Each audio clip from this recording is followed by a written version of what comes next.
आंधी बन के आया हूँ, मेरा हौसला भी अय्याश है, ना तो कारवा की तलाश है, ना तो हम सफर की तलाश है। निसा ग रे सा निसा ग म प म ग ब रे सा निसा ग रे सा निसा। जोधपुर टाउन होला है से मोइनुद्दीन मंचला जी है जोधपुर से। लाखोटिया महादेव में मैंने परफॉर्म भी किया है। सबसे बड़ा मंच है राजस्थान का सबसे बड़ा मंच है ना। तो वहाँ पे गाना अपने आप में फख्र की बात है कि मैं शाहरुख खान को देख के ऐसे फड़फड़ा जाता था। मैं जिद करता था कि मुझे शाहरुख खान से मिलना है। 8 साल की उम्र में ये मैंने तय कर लिया था मुझे मुंबई में रहना। 1.5 साल बाद मेरी बेटी हुई। मेरी बेटी हुई 16 नवंबर जी और 17 नवंबर को धुरंधर का ये गाना रिलीज। अरे वाह जी वो गाना तो लाइफ चेंजर मोमेंट जो होता है। जी तेरी बेटी जब हुई 16 तारीख को किस वक्त पे हुई? जी मैंने बोला 4:35। बोले 4:37 में ये डन हुआ कि शहजाद का गाना रहे। सुकी पाजी के साथ 18-19 साल का लड़का खड़ा है, मेरे लिए इतना काफी था। आधी बातें उससे पहले हो गई। क्या हुआ जरा बताए ना प्लीज। फिर मैंने कपड़े भी ठीक ठाक पहन रखे थे। तो उन्होंने मुझे बुलाया ऐसे। मैंने बोला रणवीर सिंह ये तारीफ कर रहा है, जैकेट अच्छी है। मैंने बोला इसके पैसे वसूल। बोला मैं ऐसा परफॉर्म करूंगा आज कि स्टेज हिला दूंगा। तो भाईजान मैं भी ऐसा परफॉर्म करूंगा कि सारा कारवां एक कर दूंगा। छोटी सी उम्र पर नहीं बाबा सा। पहले से, हालांकि मेरे अब्बा मुझे 10 साल से कह रहे हैं बेटा राजस्थानी एल्बम करने वाला, बस सही समय आने दो, मैं अलग तरीके से प्रेजेंट करूंगा नए साउंड में, ताकि मैं यूथ को भी कनेक्ट करूं। उसमें स्टोरी है, स्टोरी बता दें आप तो। वो बहुत जरूरी स्टोरी है।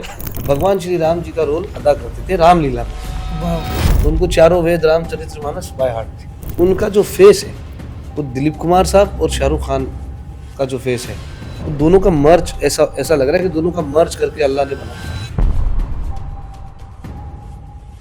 नमस्कार दोस्तों, मेरा नाम है प्रकाश राव और स्वागत है आपका मेरे podcast channel Prakash Rao the real talk पे। वैसे तो राजस्थान सूरवीरों की धरती माना जाता है, लेकिन यहाँ पे फनकार और कलाकारों की भी कमी नहीं है। आज ऐसे ही एक कलाकार, एक ऐसे ही फनकार हमारे बीच आके बैठे हैं बॉम्बे से, जिन्होंने वैसे तो कई गाने किए। हाल ही में उनका एक गाना आया था धुरंधर मूवी का, जो आप सब ने सुना है, आप सब ने प्यार दिया है। न तो कारवा की तलाश है, न हम सफ़र की तलाश है। स्वागत है सजाद भाई आपका हमारे स्टूडियो में। कैसे हैं आप? Thank you sir. मैंने कई आपके इंटरव्यूज़ देखे जी। सारे इंटरव्यूज़ में हर कोई सवाल करता है आप कैसे आपने स्टार्ट किया, कौन क्या कैसे। मैं आज स्टार्ट करना चाहता हूँ अपने जोधपुर से, यानी कि आपको जोधपुर कैसा लगता है, आप आए ये कैसा लगा, और जोधपुर से कनेक्शन कैसा है आपका? सर जोधपुर से बहुत गहरा कनेक्शन है, क्योंकि जोधपुर में मेरे फादर साहब 10 साल गुजार चुके हैं नई सड़क पे जी। और तब मैं इस दुनिया में नहीं आया था जी। और जब वो वापस बीकानेर गए, फिर मेरा जन्म हुआ, कुछ साल गुजरे, 7-8 साल की उम्र में मैंने फिर गाना शुरू किया। तो टाउन हॉल से मेरी शुरुआत हुई बीकानेर, वहाँ से मैं सिलेक्ट हुआ, जोधपुर टाउन हॉल आया। तो ये मेरा सफ़र 2-3 साल चला कि मैंने अपने गाने को आगे बढ़ाने के लिए बीकानेर के बाद जोधपुर, जोधपुर के बाद जयपुर, ये दोनों शहरों का मुझे बड़ा योगदान मिला है और इन दोनों शहरों में मैंने बड़ा वक्त गुजारा है। और मेरे अब्बा का कनेक्शन यहाँ से बहुत गहरा है, तो ज़ाहिरी तौर पे मेरा भी कनेक्शन जोधपुर से बहुत गहरा है। और गहलोत साहब से भी मेरे अब्बा बड़े करीब है। अरे वाह, क्या बात है। यहाँ के लोग हमें बड़े पसंद है, अपनापन है, फ़र्क महसूस नहीं होता। जी। और मोस्टली तो राजस्थान में कहीं भी फर्क महसूस नहीं होता है। राजस्थान के हैं तो जोधपुर और बीकानेर, जहाँ से आप, वो एक जैसा ही। जोधपुर थोड़ा ज़्यादा क्लोज है जी, अपने कल्चर से, अपने तहजीब से। जी जी। तो अभी जैसे जोधपुर आप इतने टाइम रहे हैं, तो जोधपुर के कहीं आपके दोस्त होंगे, उनके बारे में कुछ बताइए। दोस्त तो नहीं है, बट मेरे अब्बा के जो यार दोस्त हैं वो काफ़ी हैं, उनसे मैं मिला हूँ, बहुत दफ़ा मिला हूँ। आर्टिस्ट ताल्लुकात हैं उनके, जी। जैसे मोइनुद्दीन मंचला जी है जोधपुर से। क्या बात है। तो उनसे हमारी, जब मैं एक वक्त में भजन गाया करता था, आज भी गाता हूँ जी। आज भी गाता हूँ भजन, लेकिन उस वक्त यहाँ पे गाया करता था जी। क्योंकि अब तो मैं मुंबई शिफ्ट हो गया, बट तब मैं यहाँ रहता था। तो लाखोटिया महादेव में मैंने परफॉर्म भी किया है। जी, बहुत अच्छा इवेंट होता है लाखोटिया महादेव, सबसे बड़ा मंच है, राजस्थान का सबसे बड़ा मंच है ना। तो वहाँ पे गाना अपने आप में फख्र की बात है। क्या बात है। तो वो एक शर्फ मुझे हासिल हुआ है और मैंने हाजिरी दी है वहाँ पे। जी। और मोइनुद्दीन मंचला जी वहाँ मौजूद थे, जी। तो उनसे भी अच्छा एक रिलेशन रहा है हमारा। तो आपने जो अपनी संगीत की शिक्षा थी जी। वो बीकानेर से शुरू कर दी थी या जोधपुर आके स्टार्ट किया, नहीं। उसके बारे में कुछ बताइए। बीकानेर से ही शुरू की थी। मेरे उस्ताद अब्दुल सत्तार बियानी साहब, जो कि उनका ताल्लुक सरदार शहर से था, तो वो बीकानेर में कुछ वक्त के लिए थे, तो उस जितने वक्त के लिए थे उन्होंने मुझे सिखाया। फिर हमारे एक और बहुत बड़े कलाकार इस जहां में आए, अब्दुल शकुर सुलेमानी साहब, जी उनसे भी मैंने कुछ वक्त तालीमात हासिल की। फिर मेरे गुरु उस्ताद पुखराज शर्मा जी, उनसे भी मैंने तालीम ली। फिर वक्त गुजरते गुजरते लॉकडाउन आया, तो फिर अहमद अली जी हैं, उनसे भी मैंने तालीम जो मैं ले सकता था। जी उन्होंने तो अपनी पूरी कोशिश की, ईमानदारी से मुझे चारों उस्तादों ने सिखाया, बट मेरी जितनी कैपेसिटी थी मैं ले सकता था, मैंने कोशिश की, चारों से लिया मैं। जी। शुरुआती जो दौर था आपका, जैसे जी। हर कोई जब बच्चा बड़ा होता है तो उसके दिमाग में रहता है ना कि मुझे कुछ करना है, ठीक है, तो आपको संगीत में ही जाना था क्या? ऐसा कब पता चला आपको? मैं जब 2 साल का था, जी तो मम्मी बताती है जी। कि मैं शाहरुख खान को देख के ऐसे फड़फड़ा जाता था। बड़ा पसंद करता था मैं उनको, जी। और आज भी करता हूँ और हमेशा करता रहूँगा।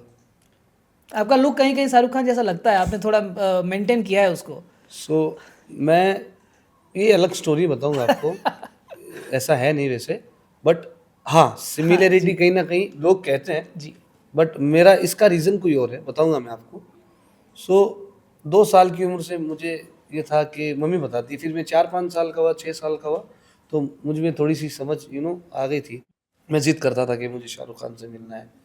तो एक दफ़ा कोई शादी थी, मम्मी ने मुझे, हम मुंबई गए जब मैं 7-8 साल का था, तो मैंने ज़िद डाल दी मम्मी के आगे कि मुझे तो मिलना है, मिलना है, ऐसा था। तो बस वहाँ ज़हन बैठ गया कि 8 साल की उम्र में मुझे ये मैंने तय कर लिया था कि मुझे मुंबई में रहना है। अरे वाह।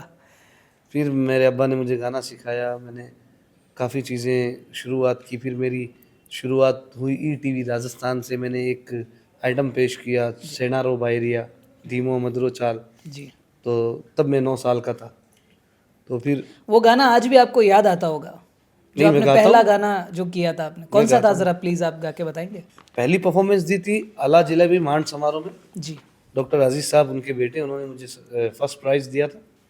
उसके बाद वो गाना मैंने ईटीवी राजस्थान पे परफॉर्म किया, सेणारा बायरिया धीमोरे ए मधुरो छाल, क्या बात है। थे तुम्हारे हिवड़े रो हार रे बायरिया, थे तुम्हारे हिवड़े रो हार रे बायरिया, सेणारा बायरिया जी मोरे मधुरो छाल। तो फिर पहला सीज़न आया लिल चैम्प सारेगामापा का, तब मैं 10 साल का था। फिर उसके 2 साल बाद जब वो सीज़न आया, जब मैं 12 साल का हुआ, तो फिर मैं लिटिल चैम्प सारेगामापा 2007 में गया। फिर मैं वापस आया। फिर मैं 2008 में मुंबई चला गया मुकम्मल तौर पे। फिर मैं वहीं वही रहा रहना है। 13 साल की उम्र में। मेरे अब्बा के एक दोस्त हैं छोटू खान साहब, वो उनके भाई रहते थे मुंबई में, तो उनके यहाँ मेरे अब्बा ने छोड़ दिया। तो मम्मी अब्बा फैमिली बीकानेर में थे, मैं अकेला वहाँ रहता था।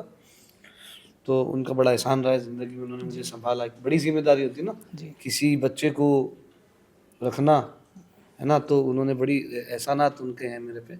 उन्होंने मुझे बहुत कुछ सिखाया ज़िंदगी के बारे में। तो 13 साल 14 साल की उम्र से लेके 16 साल की उम्र तक मैं वहाँ रहा, और बहुत गहराई सीखी मैंने वहाँ वो से। मैं किस फील्ड से थे? वो भी संगीत से ही थे जी, या वो कोई और फील्ड संगीत से थे। रेस्टोरेंट्स वगैरह, जो फूड रेस्टोरेंट्स जो होते जी हैं वहाँ जी पे मैं परफॉर्म करता था, पैसे कमा के बेचता था घर पे। जी तो फिर मैं वहाँ से शिफ्ट होके सेंटा क्रूज आ गया। मैंने बोला यार अब मैं, उन्होंने बड़ी हेल्प की, इतना 2 साल कोई अपने घर में जगह दे देता है, इनफ फॉर मी। सही बात है। सो फिर हमने कोशिश की, कुछ दिन फुटपाथ पे गुजारे, तलाश की। उसके बाद मुझे कहीं काम मिला और मैंने 10 दिन काम किया। एक झोंपड़ा मैंने किराए पे लिया, वहाँ पे अपनी फैमिली को हमने बुलाया और हमने बड़ा रिस्क लिया। हमने बोला पूरी फैमिली अब यहीं रहेगी, अरे वाह। पूरी फैमिली को हम वहीं रखेंगे। तो वहाँ से फिर 2010 में मेरी फैमिली आ गई थी मुंबई। उस समय जब 2010 की बात करूं मैं, तो उस समय ऐसा कोई था गाना जो आपने उस समय किया हो? उस समय मैं रेस्टोरेंट्स में गाता था, जी फिर सिस्टर की शादी करनी थी, जी। वो उस जोन में लगे थे। फिर 2012 में एक शो आया सुरक्षेत्र, हाँ, इंडिया वर्सेस सुरक्षेत्र। पाकिस्तान। जी जी जी। सो मैं उस वक्त 17 या 18 अराउंड ईयर्स का मेरी एज थी। हम्म, वहाँ पे मैंने महसूस किया कि मैं ज़िंदगी में और आगे कर सकता हूँ। क्या बात है। फिर मैंने अपना सफ़र शुरू किया, बड़े भाई ने हेल्प की, 5 साल उसने मुझे पैसे दिए, मेरा एक बैकबोन कह सकते हैं वो रहा। आपके बड़े भाई भी है? जी, बड़े भाई। जी। आप कितने भाई बहन हो? एक बार 3 जस्ट थोड़ा भाई, सा। 1 बहन। ओके। सो बड़े भाई ने ही हेल्प इज़ किया। Like a father. जी सो हालाँकि 2 साल ही बड़ा था, बट मेरी शर्म उनसे ऐसी थी कि वो मुझे कहीं भी खड़े रह के थप्पड़ भी मार सकते थे, ऐसी जी उनको राइट्स थी मेरी तरफ से। जी। सो फिर वो 5 साल उन्होंने मुझे हेल्प की, उसका रिवॉर्ड मिला, कमाया, बहुत किया। ज़िंदगी में पहली दफ़ा 20-22 लाख इकट्ठे किए। ओह 2021 में हाँ, वन मैंने कश्मीर फाइल का एक गाना किया था, हम देखेंगे। मेरे भाई ने मुझे हेल्प की और 5 साल उसने सँभाला।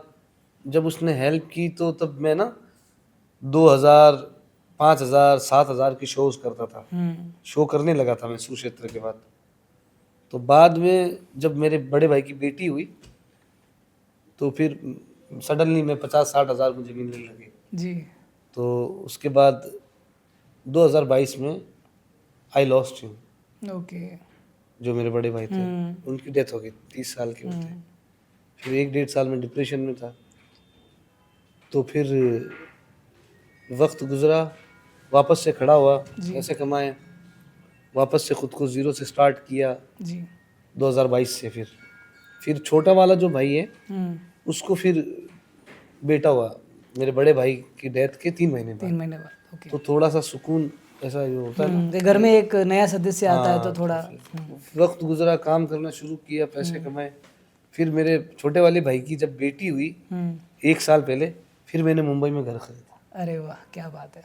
उसके बाद मेरी शादी हुई और मेरी शादी के 1 साल, डेढ़ साल बाद मेरी बेटी हुई।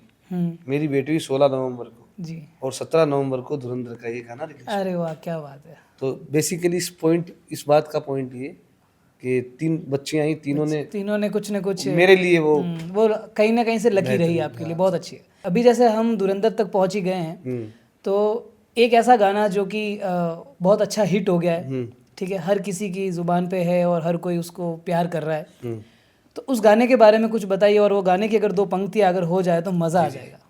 जी, वो गाना तो लाइफ चेंजर मोमेंट जो होता है, जी और इसके लिए सारा क्रेडिट जाता है शाश्वत सर और आदित्य धर जी को, जी कि उन्होंने सपोर्ट किया, टाइम दिया, वक्त दिया, जी।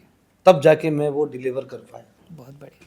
और उसके बाद कहीं ना कहीं इंटरनली उन्होंने मेरे लिए कोशिशें भी की है, क्योंकि इतना बड़ा एल्बम है, यू नेवर नो, कुछ भी हो सकता है। नहीं नहीं, सही बात है जी, एकदम So 1 मिनट का होता है। हाँ, तो हालांकि उन्होंने मुझे बताया हम्म, कि पूछा मेरे से कि तेरी बेटी जब हुई 16 तारीख को किस वक्त पे हुई। जी मैंने बोला 4:35 पे। बोले 4:37 में ये डन हुआ कि शहजाद का गाना रहेगा इसमें। क्या बात है। वाह। सो ये अल्लाह की रहमत है, जी बच्चियाँ कुछ ना कुछ अपने बाप के लिए लेके आती हैं। खैर, तो फिर उन्होंने मुझे इतना बड़ा चांस दिया। हालांकि उससे पहले भी मैंने उनके लिए गाया है, आर्टिकल 370 में, उलझ में है। जी। एक आपका वो गाना भी बहुत अच्छा है, वो सुल्तान। हाँ, उसमें हालांकि वो मैं नहीं मानता हूँ मेरा गाना है वो एक जिक्र किया था मैंने, जी। वो ठीक है, वो उसमें एक बैकिंग वोकल टाइप्स कुछ था, और वो मेरी ज़िंदगी का पहला एक्सपीरियंस था और उसके लिए मैं बहुत दिल से शुक्रगुजार हूँ।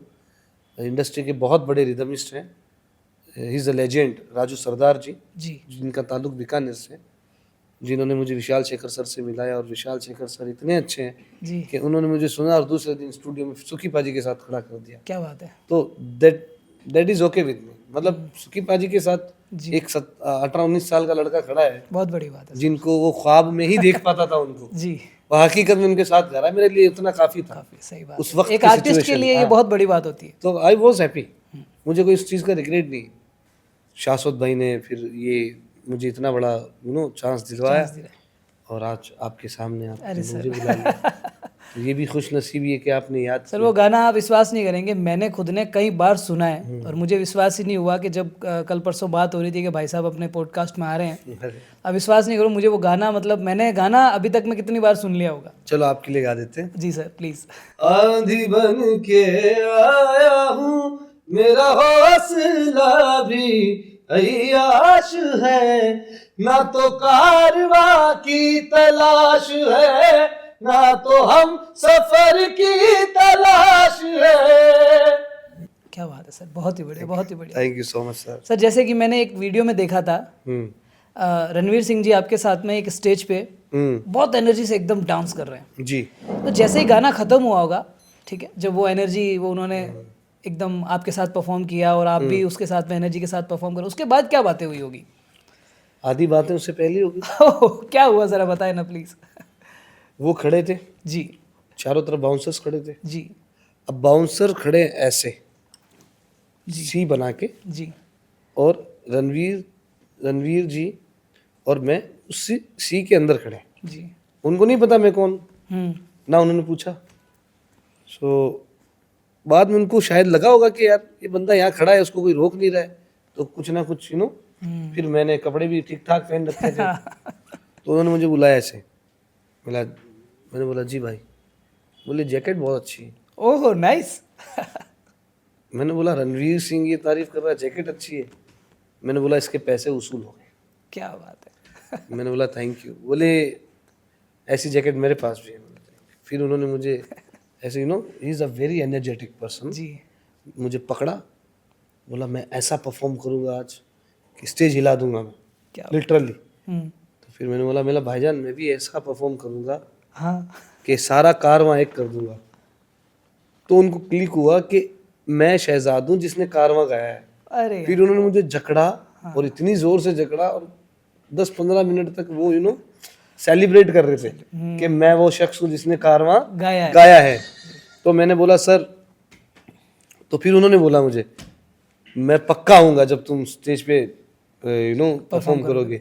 मेरे लिए इतना काफी था। जी मुझे ग्रीन सिग्नल मिल गया था। जी मैं गया, मैंने 1-2 स्टेप किए, और वो खड़े हुए, और मैंने उनको हाथ दिया और वो आए। बड़ी बात है जिस तरह से उन्होंने मुझे रिस्पॉन्स दिया उस चीज़ का। एक आर्टिस्ट की फीलिंग समझ सकता है। Actually He's a superstar। ये जो गाना है ना, ये गाना ऐसा लगता है ना कि स्पेशली रणवीर सिंह के लिए ही बना है। ऐसा वो भी मानते हैं। सीरियसली मैंने भी जब वो मूवी देखी ना, और वो गाना उनके साथ में जब वो चीज़ें चल रही था ना, मुझे ये लगा था ना वो गाना उसी इंसान के लिए बना हुआ है। बेशक सीरियसली वो हो जाता है एक सर अभी एक्चुअली अपने पास समय थोड़ा कम है, तो मैं एक बात पूछना चाहूँगा। जैसे राजस्थान से आप हैं, बीकानेर से, ठीक है, तो आने वाले समय में क्या आप राजस्थान के लिए कुछ परफॉर्म करना चाहेंगे या राजस्थान के लिए कुछ ऐसा करना चाहेंगे? हमने किया है पहले। ओके, क्या ज़रा बताएं प्लीज़। मैंने एक 2023 में एक कलाम की थी फोक।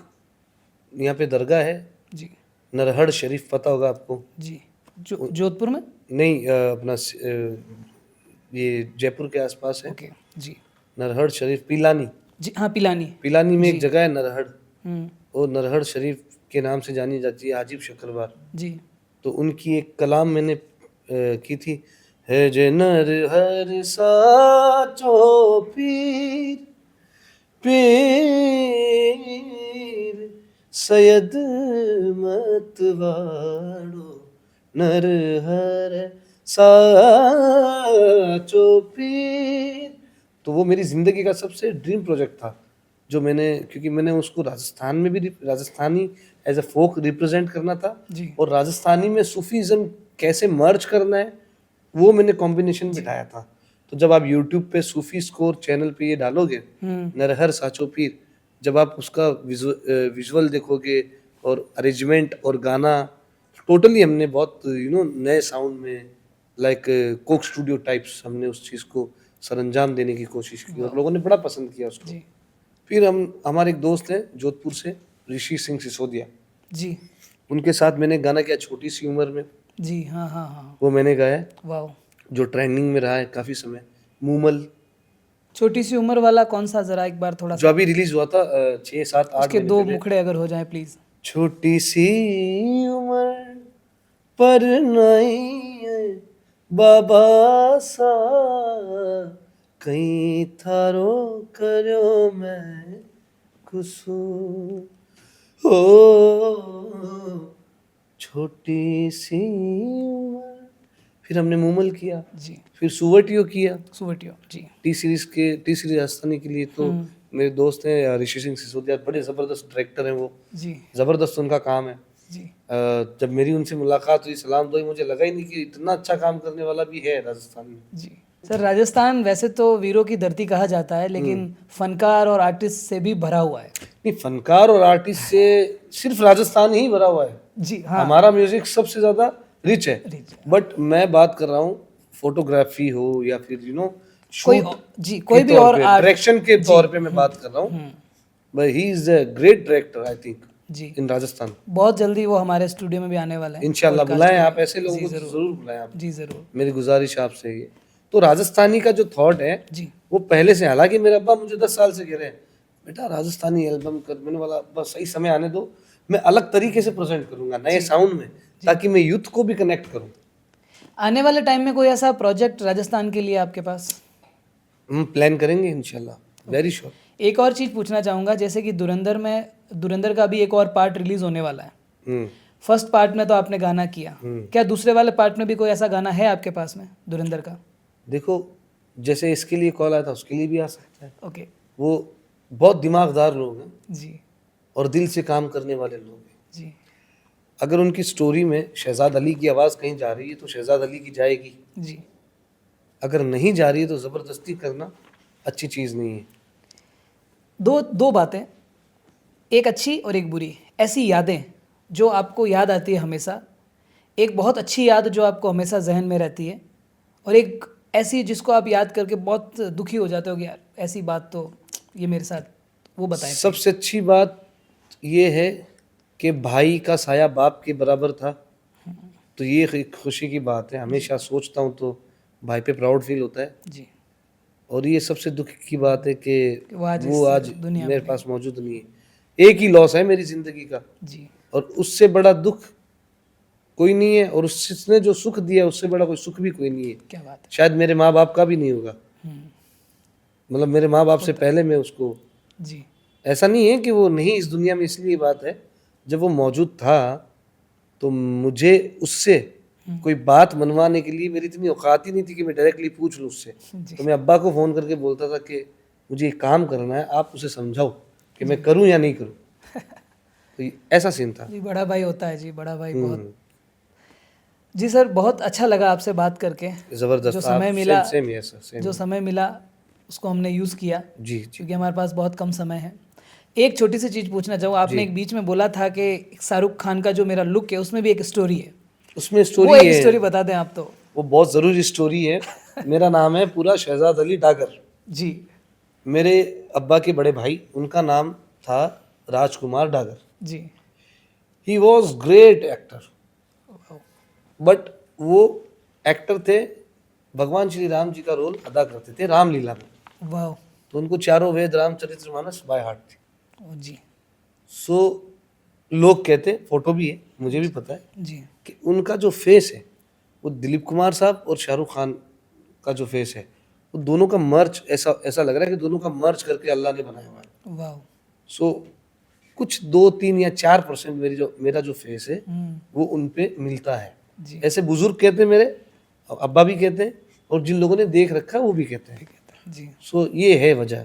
ओके, इसीलिए आपको शाहरुख खान जी से थोड़ा लोग ऐसा समझते हैं, बट मैं अपने बड़े अब्बा पे हूँ। हाँ, मतलब वही हो गया एक तरीके से। क्या बात है। तो वो तो शाहरुख खान जी से पहले आए थे दुनिया में। तो सर, बहुत अच्छा लगा आपसे बात करके। जी, जो थैंक यू। समय सेम दिया हियर आपने सर। उसके लिए थैंक यू सो मच। और जोधपुर हमेशा आते रहें इसी तरीके बिल्कुल, से, बिल्कुल, आपको घर है प्यार मिलता हमारा। रहेगा जोधपुर का। ज़रूर सर, आते रहेंगे इंशाल्लाह। जी। आपने इज़्ज़त दी, प्यार दिया, मोहब्बत दी, वक्त दिया, जी और माजरत चाहते हैं कुछ गुस्ताखी हो गई हो आपकी शान में, नहीं नहीं तो सर, इंशाल्लाह आपसे ज़रूर मुलाकात दोबारा फुर्सत में और फुर्सत में तफसील करेंगे। में बात भी करेंगे ज़रूर ज़रूर इंशाल्लाह। ज़रूर sir. Thank you so much जज़ाकल्लाह। Sir. Thank you so much. अस्सलाम वालेकुम। राम राम। नमस्कार। नमस्कार।